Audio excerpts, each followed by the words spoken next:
Scott from Digital Fish with my Heli trip report, 28th of May 2015. An early rendezvous at Heli-Trans in Albany saw myself and the rest of the Hutchwilco New Zealand Boat Show prize winners arrive and get ready to fly. Steve, our pilot, switched her on and we were off.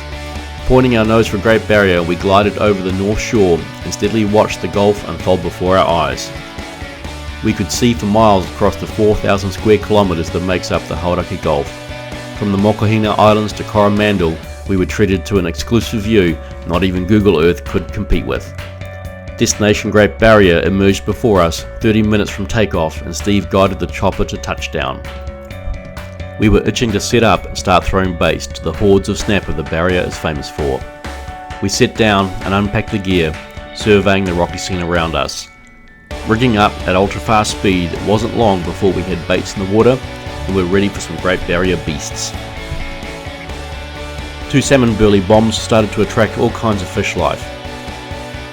Blue and grey mau-mau, snapper, trevally, kahawai and all kinds of reef fish gathered in the burley trail.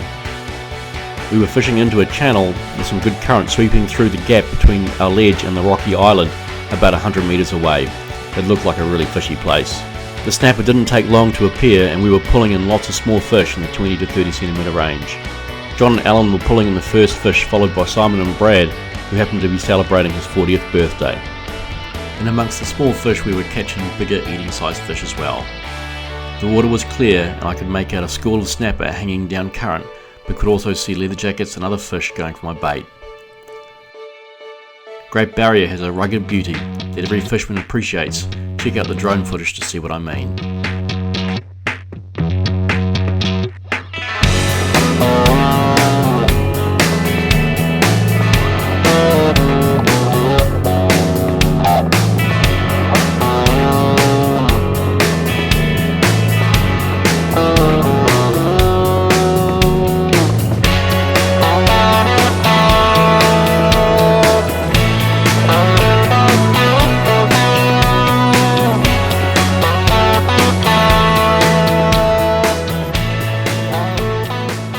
Steve was busy running around topping up our bait supplies and helping land fish.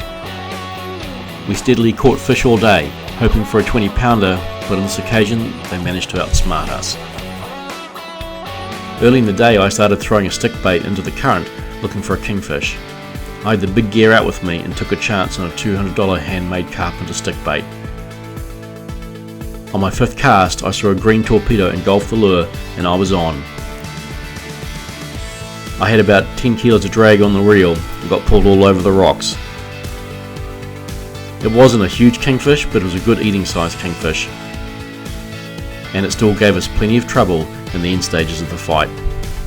Landing kingfish off the rocks can be challenging at the best of times, and I've certainly lost more kingfish than I've landed. They fight tough and dirty, looking for sharp edges to cut the line and win their freedom. Often just as you think they're ready to give up, they power off again for another run. Steve managed to secure the fish with an outstretched gaff shot and the fish was mine to take home. We later weighed the fish and it pulled the scales down to 24 pounds. That was our half day's fishing over, but we still had the ride home to enjoy.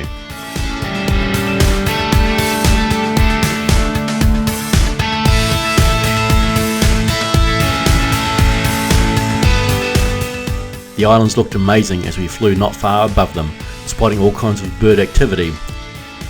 And as we flew past the top of the Colville Channel, we saw a workup in progress. Check out the incredible views of a few of the 50 islands in the Hauraki Gulf.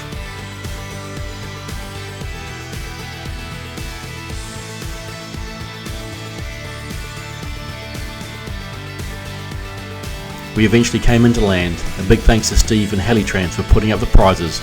We had a great trip and we'll be entering again at the next boat show. I'm Scott from Digital Fish. Thanks for listening to my trip report, 28th of May 2015.